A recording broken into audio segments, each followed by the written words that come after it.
నిరీక్షణ కాలం మొదటవ ఆదివారం. కృపను పొందు మార్గాలు 2. ప్రార్థన, జాగరూకత.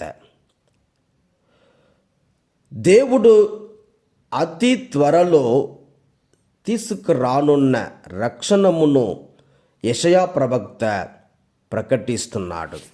ఈనాటి గ్రంథ వచనములు బాబిలోనియా బానిసత్వములో మరుగుతున్న ఇశ్రాయేలు ప్రజలను ఉద్దేశించి చెప్పబడినవి.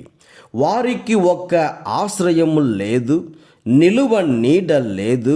వారు వారి గృహముల నుండి తరిమివేయబడ్డారు. ఇప్పుడు అన్య భూమిలో ఉన్నారు. దేవుని జాతిగా ఉండే ఆ స్వేచ్ఛను వారు కోల్పోయారు. అహంకారముతో, నిర్లక్ష్యముతో వారు దేవుణ్ణి విస్మరించారు. ఫలితంగా ఏమి లేని వారిగా శూన్యములో మిగిలిపోయారు. నిరుత్సాహం వారి జీవితాన్ని కప్పివేసింది. కానీ దేవుడు తన ప్రజలను అతిగా శిక్షించాడు. ఎందుకన్నా ఆయన దయగలవాడు, ప్రేమామయుడు. వారిని కష్టానికి, వేదనకు వదిలివేయలేదు. అది ఆయన గుణం, నైజం. రక్షణమును తిరిగి వారికి ఇవ్వాలని చిత్తగించాడు.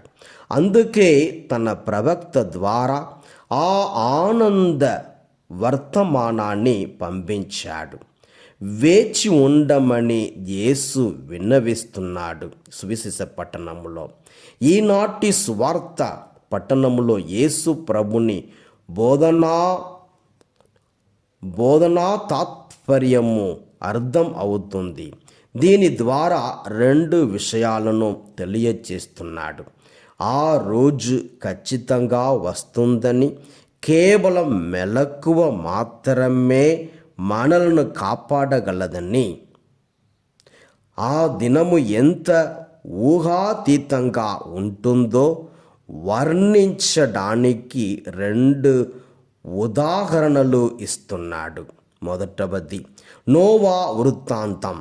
ప్రజలు తింటున్నారు, త్రాగుతున్నారు, ఇష్టానుసారంగా జీవిస్తున్నారు. దేవుని మాటను పెడచెవిన పెడుతున్నారు. ఆయన హెచ్చరికను త్రోసిపుచ్చుతున్నారు.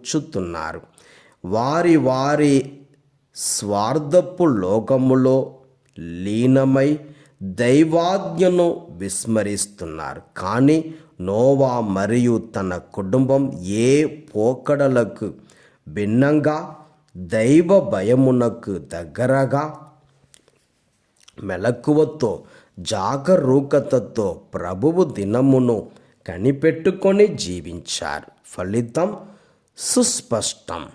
నోవా కుటుంబం జల ప్రళయమును తప్పించుకుంది.